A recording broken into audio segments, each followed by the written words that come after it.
Olá pessoal, estamos aqui hoje para mais uma aula de farmacologia veterinária, onde hoje a gente vai estudar sobre a farmacocinética. A gente já viu o que é a farmacodinâmica. Farmacodinâmica, o nome já diz dinâmica, vem de interação. E já a farmacocinética, quando a gente vê o nome cinética, nos arremete a quê? A movimento. Então, o que seria farmacocinética? O que seria esse movimento de fármaco? Então, o movimento de fármaco no nosso organismo é todo o caminho percorrido pelo fármaco, desde a chegada até a saída. Então, a gente vai ver aí na farmacocinética os mecanismos de absorção, por onde vai ser vias de administração que a gente tem do fármaco, como vai ocorrer essa distribuição do fármaco pelo organismo, como esse fármaco vai ser biotransformado no organismo e como ele vai sair, ou seja, como vai ser a excreção. Então, se a gente for fazer uma definição, a farmacocinética é o estudo dos processos de absorção, distribuição, biotransformação e excreção de um fármaco em um organismo vivo, não é? Então, fica bem simples de lembrar. Cinética, movimento. E aí, quando a gente fala em farmacocinética, a gente já iniciando aí pela absorção, antes da absorção, a gente tem que saber toda a influência que o medicamento vai sofrer para ser absorvido. Então, a gente tem que marcar aqui para vocês a influência que o pH tem sobre a absorção desses fármacos. Então, o pH tem influência na polaridade dos medicamentos. E por que a polaridade do medicamento vai influenciar na sua absorção? A gente sabe que para uma substância transpassar a barreira, principalmente a parede celular, quanto maior a polaridade, maior a dificuldade de transpassar essa barreira. Ou seja, vai precisar de um transportador, um canal iônico, alguma coisa que facilite a sua entrada. Já se essa substância ela for apolar, não tiver polaridade, ela vai transpassar essa parede com maior facilidade. Da mesma forma que a gente tem substâncias que são hidrossolúveis e lipossolúveis. Quanto mais lipossolúvel, maior a facilidade de transpassar as barreiras. Porque essas barreiras elas são formadas por camadas constituídas de lipídios. Então, gordura semelhante dissolve semelhante. Então, facilita essa passagem quando você tem substâncias semelhantes. Então, a gente tem aqui a que a gente chama de equação de Henderson. Essa equação é o que calcula e mostra, comprova o que a gente acabou de falar, né? Cada substância ela vai ter o seu pK. O que é o pK? O pK é a constante de ionização dessa substância. E o que é essa constante de ionização? A constante de ionização ela representa o valor em pH que essa substância vai estar em equilíbrio, em homeostase. O que equilíbrio, homeostase seria essa? Ou seja, o ácido salicílico, quando é dissolvido num ambiente que o pH é de 3, né? O pH do ácido salicílico é 3. Se ele for dissolvido em um ambiente que o pH é 3, significa que a sua molécula vai conter 50%. 50% de suas moléculas vão estar ionizadas e 50% de suas moléculas vão estar não ionizadas. Ou seja, vai estar em equilíbrio. Entretanto, se ele for dissolvido em um pH diferente, a gente precisa jogar dentro da equação de Anderson para poder saber se essa substância vai estar numa porção maior ionizada ou numa porção maior não ionizada. E aí, como é que faria isso? De forma geral, os ácidos fracos, eles vão apresentar uma quantidade maior de substância não ionizada quando se apresentar em ambientes ácidos. E de forma geral, as bases fracas vão se apresentar mais não ionizada, uma porção maior não ionizada, quando ela se apresenta dissolvida em um ambiente alcalino. Por que eu digo de forma geral? Porque a gente tem que ver de acordo com o pK. Quando eu olho nos ácidos fracos, a gente tem a fenitoína e o fenobarbital, que são substâncias que tem o pK alto. Então, essa substância, mesmo em ambiente alcalino, que no caso da fenitoína, se ela for dissolvida num ambiente alcalino de 7,3, ele vai se apresentar sua porção em maior quantidade não ionizada. Como é que a gente prova isso? Da mesma forma o diazepam. O diazepam, se ele for dissolvido em um ambiente ácido, porque o seu pK ele é baixo, ele vai apresentar a sua porção não ionizada também em quantidade maior, desde que o pK seja, ou o pH seja maior do que o pK. Vamos, por exemplo, aqui o diazepam. Se o diazepam, que tem o pK de 3, e ele for dissolvido num ambiente com o pH 4, que é maior do que o seu pK, né? A gente vai ter aqui 4 menos 3 igual a log de não ionizado sobre ionizado. Quando eu jogar na fórmula aqui, a gente vai ter 4 menos 3, que é igual a 1. 1, que é igual a log de ionizado sobre não ionizado. A gente vai ter, passa o logaritmo para o outro lado, o logaritmo joga o numeral na base 10. Então, a gente vai ter 10 elevado a 1 sobre, igual a não ionizado sobre ionizado.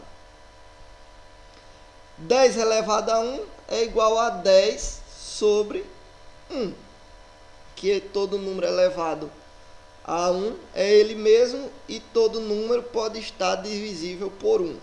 Então, a gente vai ter 10 sobre 1 é igual a não ionizado sobre ionizado. Quer dizer que para cada uma porção de ionizado, eu vou ter 10 de não ionizado. E aí a gente comprova que o diazepam, se for dissolvido num ambiente ácido que seja maior do que o seu pK, vai ter uma quantidade maior não ionizada. Entretanto, se ele for num ambiente ácido menor do que o seu pK, a gente vai ter, vamos dizer que ele foi dissolvido num ambiente de 2, pH igual a 2.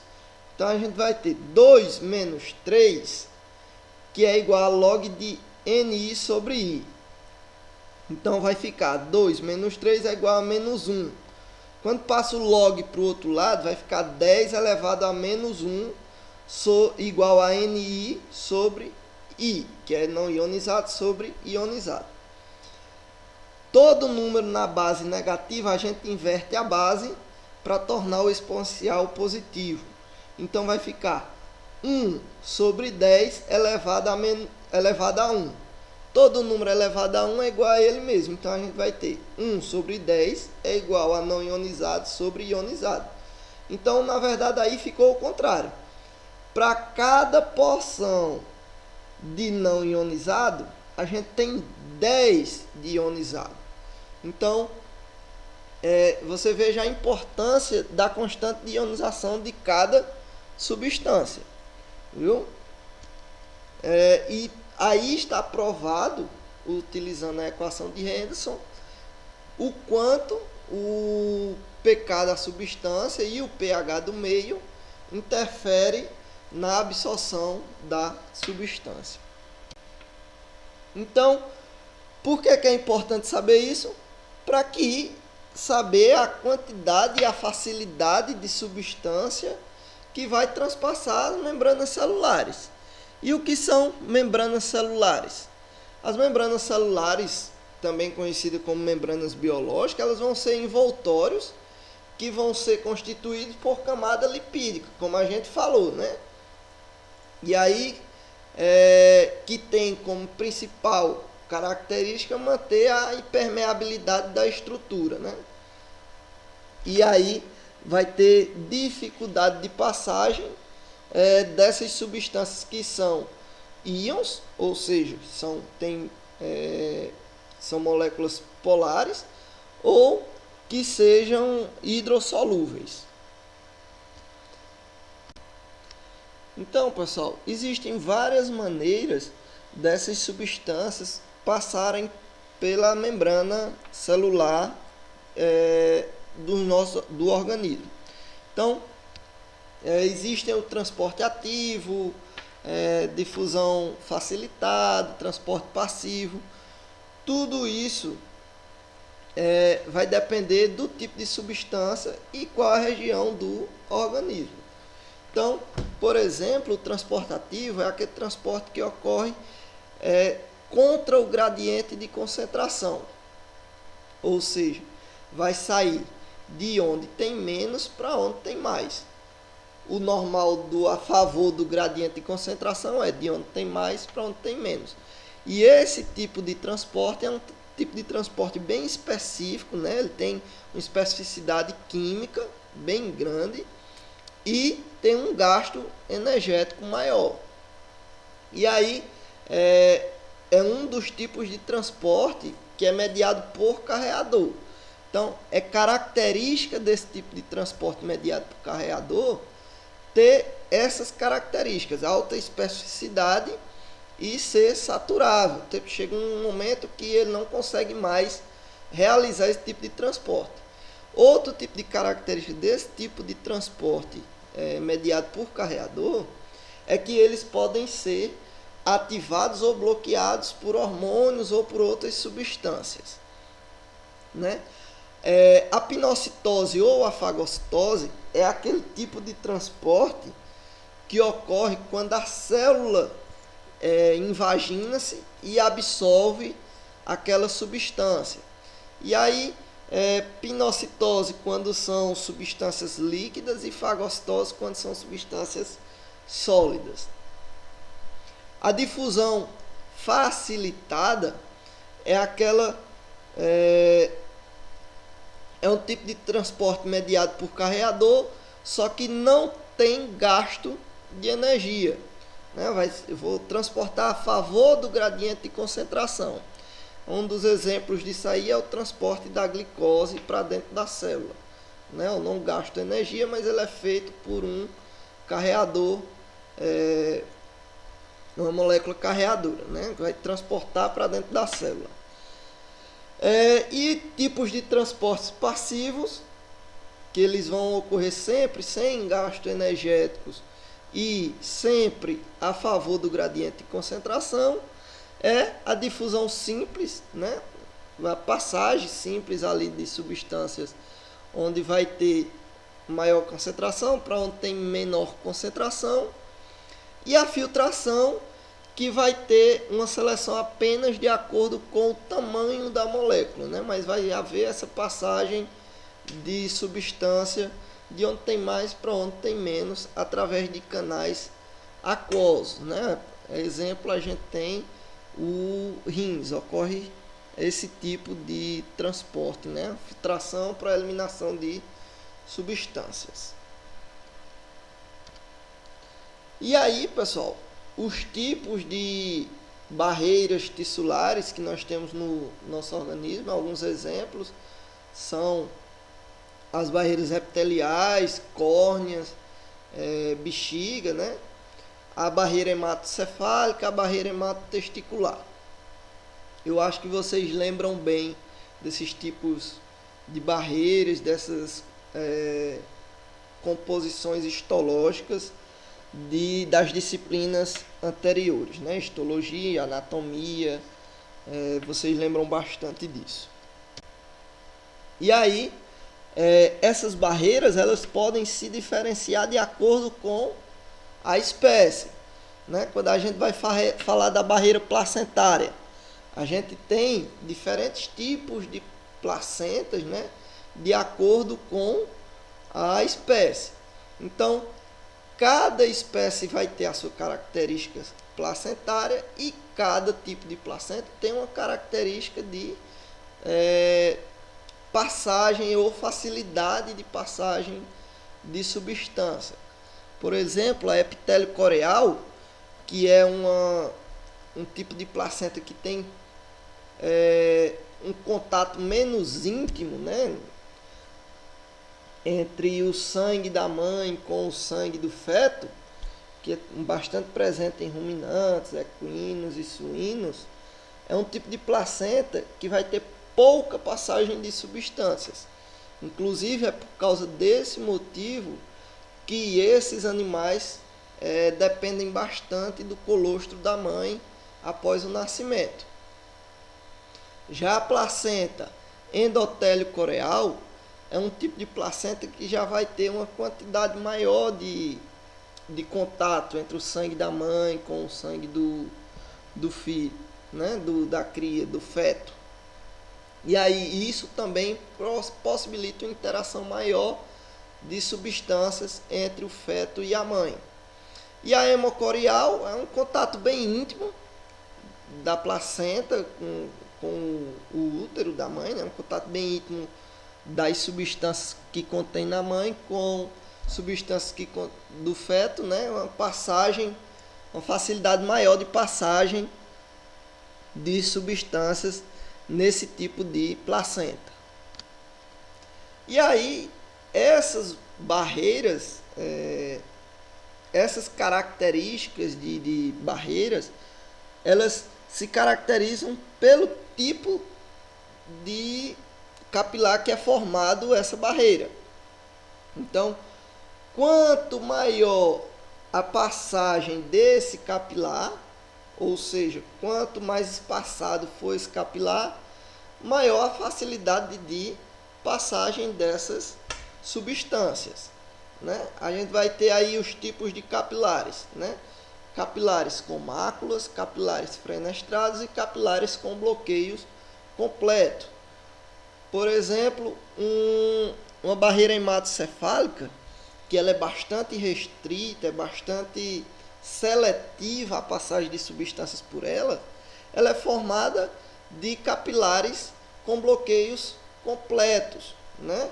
E aí, por isso que existe essa dificuldade maior de passagem. Por quê? Porque as substâncias precisam passar por dentro da célula do capilar para poder entrar dentro da região ou chegar no local-alvo de ação. Já nos capilares fenestrados e com máculas, existe uma facilidade maior. Com máculas, né, o espaço é muito maior, o espaço entre as células é maior, a facilidade é maior do que nos capilares fenestrados. E aí a gente vem para as vias de administração.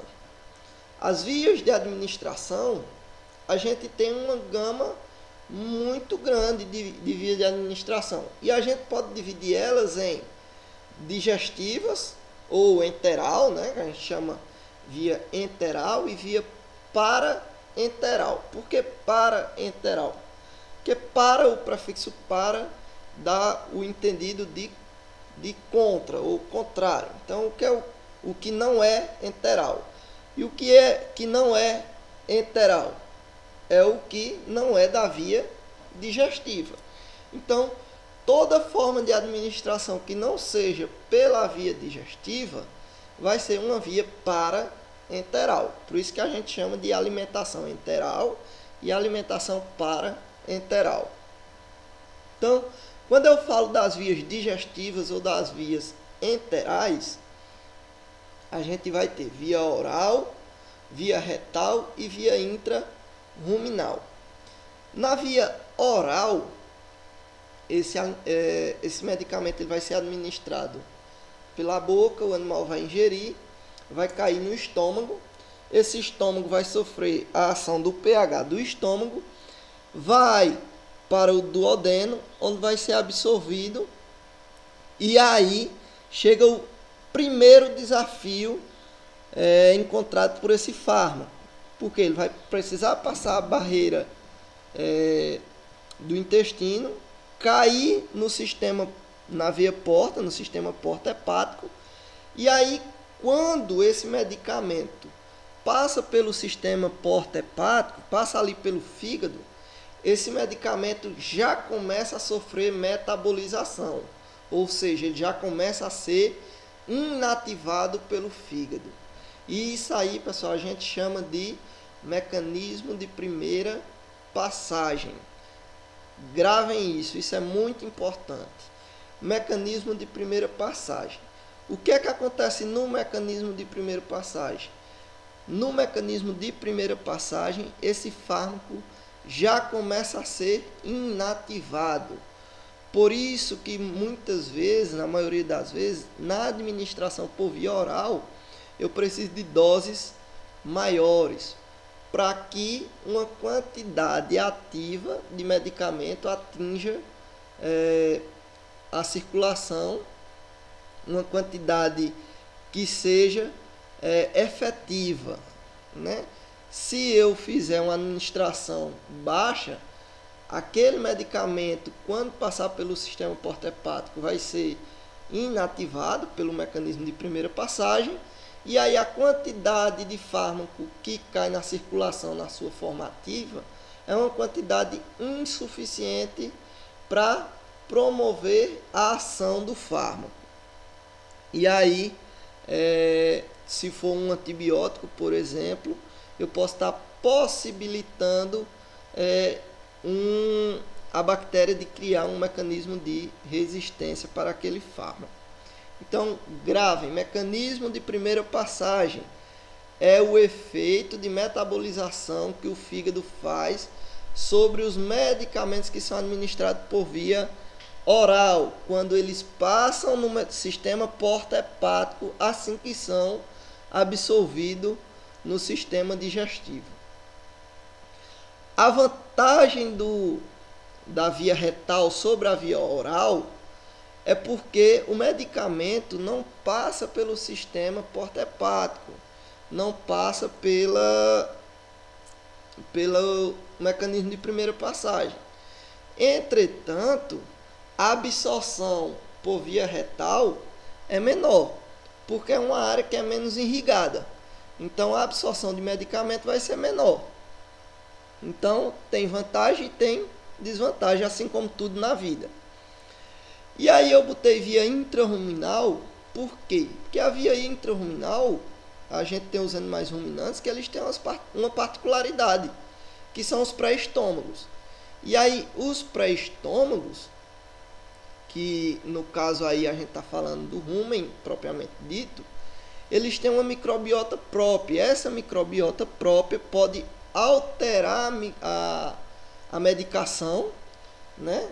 Pode transformar essa medicação em outra substância, ou a medicação pode destruir a microbiota, alterar a microbiota, né? Destruir ou aumentar a proliferação de uma das culturas da microbiota ruminal.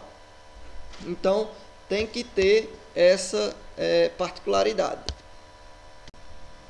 E aí as vias parenterais, a gente tem via intravenosa, intramuscular, subcutânea, intradermal, intraperitoneal, intracardíaca, intratecal, epidural, intraarticular e temos mais outras duas que vamos ver ali na frente. Qual é a característica dessas outras vias? Por exemplo, vamos diferenciar as mais comuns. A via intravenosa é aquela via onde toda substância que você administrar, ela já vai estar na circulação. Então, a absorção é muito mais rápida. A velocidade de absorção dessa substância é muito maior. Então, ela vai estar biodisponível numa velocidade maior, mais rápida, né? Atingir o seu pico plasmático de uma forma mais rápida. A intramuscular, ela também é uma via rápida de absorção, entretanto mais lenta do que a via intravenosa. A via subcutânea, ela acaba sendo uma via de administração com absorção bem mais lenta do que a intramuscular e a intravenosa. Entretanto, com o tempo de absorção mais longo, você acaba mantendo uma constância nessa absorção. Então, tudo vai depender de qual é o meu objetivo. Viu? E aí, de acordo com a característica do fármaco, com o meu objetivo no meu tratamento, eu posso optar por outras vias. Se eu tiver um problema dentro da articulação, como a gente sabe que a irrigação, a quantidade de sangue que chega dentro de uma articulação é pouca, muitas vezes a gente opta pelo uso de medicamentos intra-articulares, né? Que aí você já vai botar a medicação dentro da articulação, você não precisa, muitas vezes você iria precisar uma quantidade muito grande de medicamento para que o fármaco conseguisse chegar numa concentração ideal dentro da articulação. Então, como muitas vezes você não consegue, porque você iria atingir uma dose tóxica, você acaba optando por fazer essa administração já dentro da articulação. Aí da mesma forma para as outras vias, né? Via epidural, intratecal, você tem uma afecção, por exemplo, de tetania, né? Um animal com tétano. Você muitas vezes pode fazer a administração de soro antitetânico já por via intratecal ou epidural, né? A via intracardíaca ela pode ser para administração de adrenalina ou pode ser feito também para eutanásia. E aí nós vamos ter transmucosa utópica, né, que é ali um colírio, uma coisa dentro ali da mucosa. Aplicação tipo Puron ou Spot-on, né? Puron é sobre todo o dorso. E Spot-on é quando é só na cernelha, tipo como aquele frontlinezinho que usa em cachorro. E aí nós temos a via inalatória ou respiratória, né? Mas o correto é a via inalatória e a via intramamária, né? A gente faz muito uso no tratamento de mastite.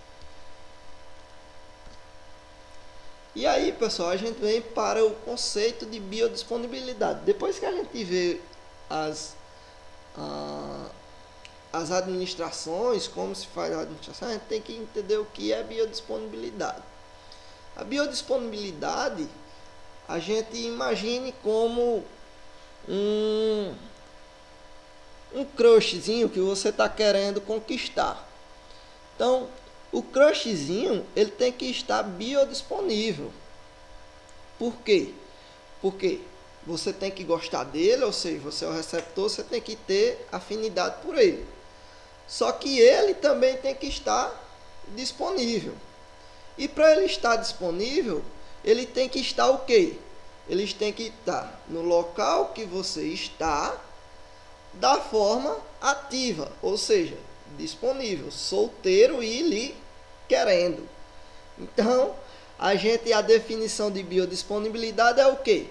É a quantidade de medicamento contido em uma determinada fórmula farmacêutica, né? A quantidade de medicamento que chega lá na região da fórmula farmacêutica que ao ser administrada em um organismo vivo, atinge a circulação e a biofase de forma inalterada, ou seja, ele vai estar lá disponível para agir, né?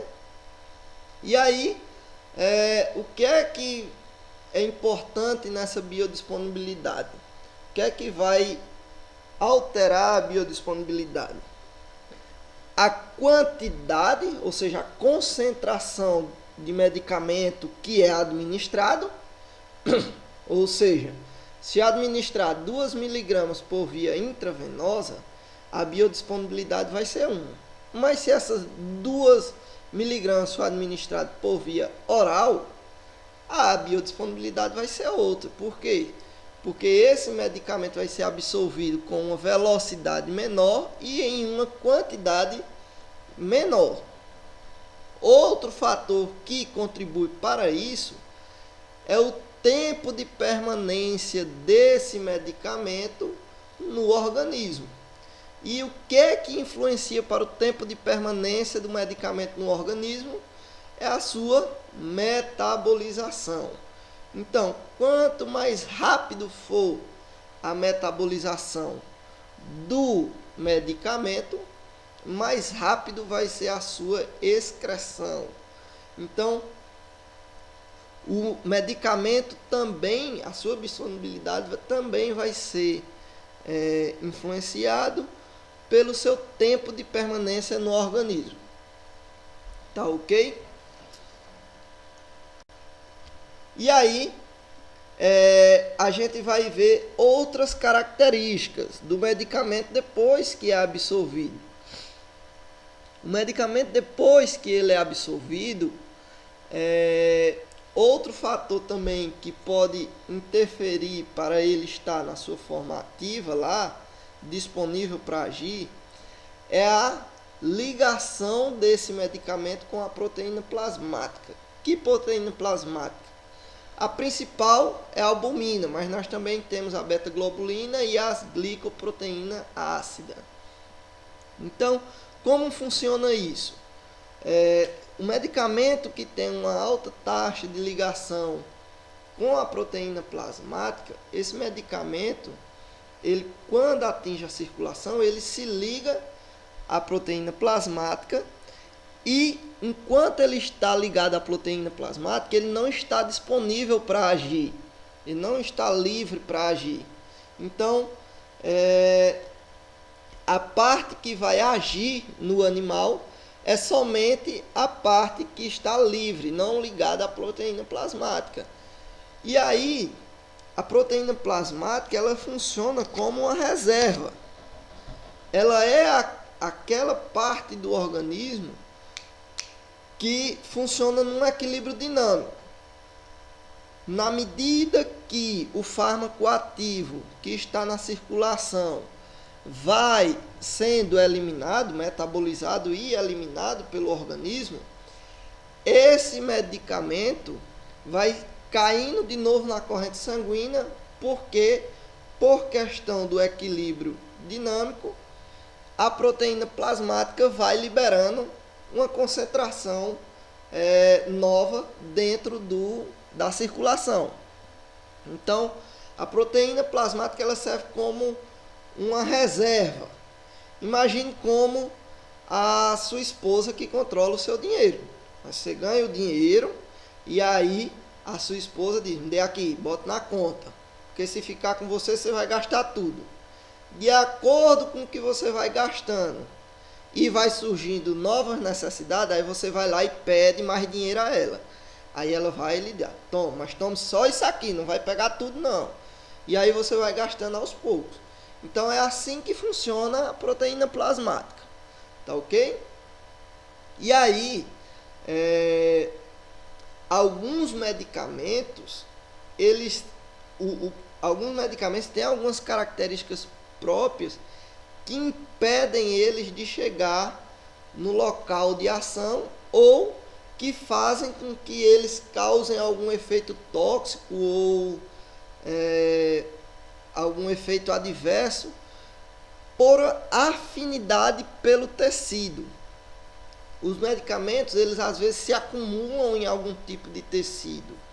A gente tem o exemplo aí da tetraciclina. A tetraciclina, ela se acumula nos tecidos ósseos, né? Então, muitas vezes um animal que está em crescimento, em desenvolvimento, pode ter uma deformidade pelo uso exacerbado de tetraciclina. Então, bastante cuidado quando se vai fazer o uso de medicamentos. É importante saber se esse medicamento tem característica de se acumular em algum tipo de tecido. Entretanto, essas características às vezes podem ser benéficas. Exemplo da trulatromicina, que é um antimicrobiano que tem predileção pelo tecido pulmonar. E aí, essa é uma coisa desejável, por quê? Porque eu posso utilizar ela em alguns tipos de infecção pulmonar. E aí, acaba sendo um fator benéfico ao meu uso, entendeu? Então, a gente tem que conhecer a característica do fármaco para que a gente possa utilizar ele na maneira mais correta possível. E aí a gente vem para aquele conceito de meia-vida, né? Qual a importância da meia-vida do fármaco? Então, a meia-vida do fármaco é o que vai me dizer a minha frequência de utilização, o meu tempo de eliminação desse fármaco, que aí eu vou saber, por exemplo, qual é o meu resíduo tóxico nesse animal, para que eu possa voltar a consumir um produto derivado daquele animal sem resíduo do medicamento. Por exemplo, a administração do antimicrobiano, e eu tenho que deixar de consumir o leite daquele animal por tantos dias para que eu não faça a ingestão de resíduo medicamentoso. Então, a meia-vida, ela tem toda essa importância, ela serve também para a gente determinar quando o fármaco vai atingir um equilíbrio dinâmico dentro do meu organismo.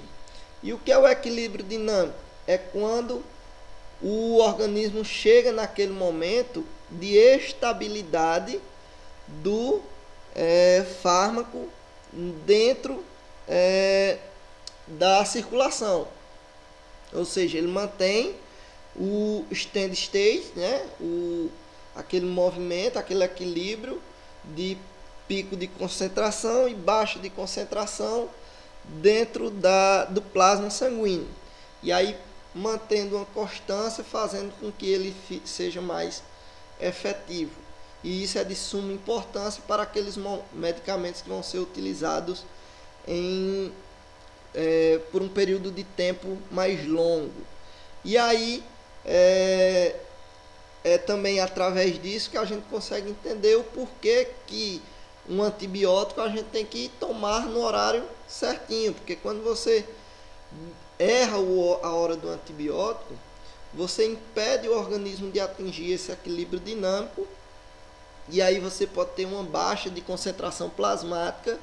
E essa baixa de concentração plasmática, ela pode sair de dentro da janela terapêutica. E aí o que é a janela terapêutica? É aquele espaço entre concentração efetiva do fármaco e concentração não tóxica do fármaco, que vai promover a efetividade da ação daquele medicamento.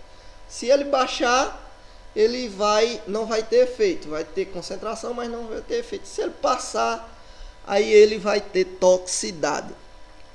Então, para a gente conhecer o equilíbrio dinâmico, é importante entender o que é o tempo de meia-vida. E aí, o que é o tempo de meia-vida? O tempo de meia-vida é a quantidade de tempo necessária para que a concentração de fármaco caia pela metade. Ou seja, se eu fiz uma administração de fármaco e eu atingi uma concentração plasmática de 60 microgramas por decilitro e o tempo de meia-vida é de 6 horas, quer dizer que em 6 horas o meu medicamento vai sair de 60 microgramas para 30 microgramas, não é isso? Porque o tempo de meia-vida é de 6 horas. E com mais 6 horas quer dizer que o meu medicamento vai cair pela metade de novo. Não vai zerar. Por quê? Porque o tempo de meia-vida é o tempo necessário para que caia pela metade. Então, se era 60, com 6 horas vai cair para 30.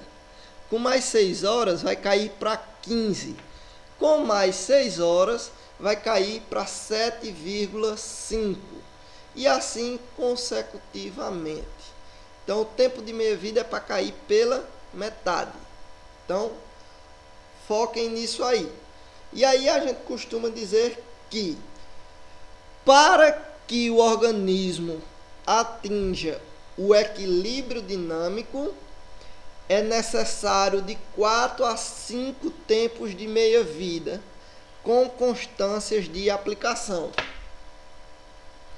E para que o meu organismo consiga eliminar totalmente a substância do organismo, é necessário de 4 a 5 tempos de meia-vida sem nova administração, a partir da última administração, para que ele possa ser eliminado.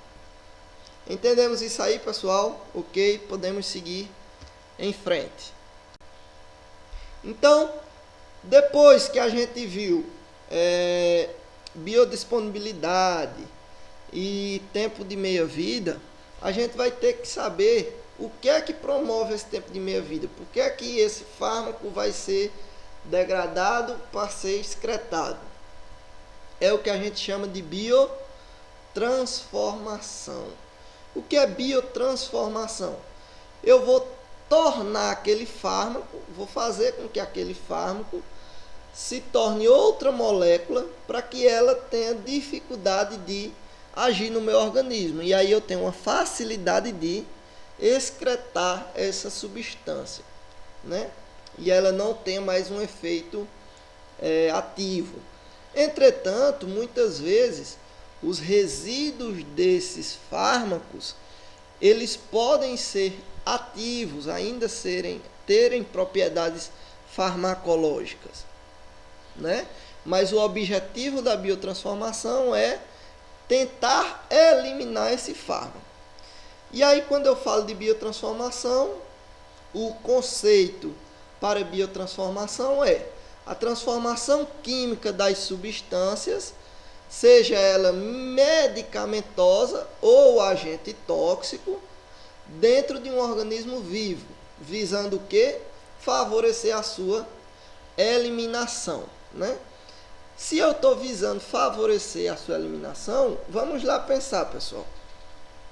Uma substância, para que ela tenha boa absorção, quais são as propriedades que ela tem que ter? Ela tem que ser apolar, né? Não ter polaridade, e ser lipossolúvel.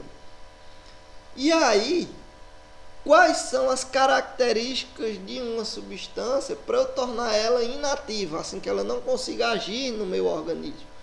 Eu vou tentar fazer o quê? Com que ela se torne uma molécula polar e hidrossolúvel, né? E ela vai ter dificuldade de agir, dificuldade de penetrar e transpassar as barreiras no meu organismo, no caso no organismo do animal. E aí a biotransformação ela é composta em 2 fases: reação de fase 1 e reação de fase 2. Na reação de fase 1, essa reação de fase 1, ela ocorre pela ação do citocromo P450. Anota esse nome, que ele é muito importante para o resto da vida de vocês. Citocromo P450 é responsável pela biotransformação de substâncias sejam elas medicamentosas ou tóxicas. E como vai agir o citocromo P450? Ele vai agir através de 3 reações: hidrolisação, oxidação e redução. Ou seja, ele vai oxidar, reduzir e hidrolisar a substância para que ela se torne inativa. Já na reação de fase 2, é o que a gente chama da reação de conjugação. Gente, o que é conjugação? Conjugal. O que são relações conjugal? São relações de casamento, relação do casal. Quando eu chamo conjugação, eu vou casar duas substâncias. E aí, quando você promove um casamento, o que é que acontece? A substância fica inativa, não é? Aquele cara que era o solteirão da balada, ou aquela mocinha que era a baladeira, ela, quando casa, teoricamente, né, na teoria, os dois deveriam se tornar um produto conjugado. E produto conjugado se torna inativo. Então, da mesma forma aqui, se depois da reação de fase 1, meu produto continua agindo, ou seja, o cara noivou, continua agindo, aí tem a reação de fase 2, que é o casamento, a conjugação. E aí, na reação de fase 2, eu vou agregar radicais sulfatos, acetatos, substância à base de glicina ou glutamina, que vai tornar esse produto inativo. Então, reação de fase 1, citocromo P450 vai promover oxidação, redução e hidrólise. Na reação de fase 2, que é a conjugação, vai haver a agregação de radicais sulfatos, acetatos, glicinas ou glutaminas no produto, na substância. Entendemos, não é? E isso normalmente ocorre no fígado. Pode ocorrer em outras regiões, mas na sua maioria ocorre no fígado. Depois que essa substância é metabolizada, ela está pronta para ser excretada. E aí essa excreção ela pode ser feita de várias formas. Pode ser uma excreção renal, pode ser uma excreção hepática, pode ser uma excreção através de produtos derivados, como leite e ovo. A excreção renal, ela vai depender do clérice renal, que é o que? É a capacidade que esse rins tem de eliminar ou de filtrar substâncias, né? De excretar a substância. E aí, esse clérice renal, ele é calculado a partir da soma da filtração com a secreção do rins, menos a taxa de reabsorção, que a gente sabe que lá nos túbulos contorcidos distais do rim, o rins vai promover uma reabsorção. Então, eu tenho que ter minha taxa de filtração e secreção menos a taxa de reabsorção para eu calcular qual é a minha taxa de eliminação de excreção renal. Por via hepática, ela ocorre através da bile, e isso aí não é por questão de produção de bile, é por capacidade de eliminação, de metabolização desse organismo. E aí, o que vai levar uma substância a ser excretada pelo rins ou pelo fígado é o seu peso molecular. Se é uma substância com peso molecular muito alto, ele não tem capacidade de ser eliminado pelo rins, ele vai ter que ser eliminado pelo fígado, né? Então, o peso molecular da substância vai determinar por onde ele vai ser eliminado. E aí, pessoal, Um exercíciozinho para vocês. Na aula mesmo eu explico para vocês, mas já vão se preparando para produzir esse trabalho. E muito obrigado, até a próxima aula.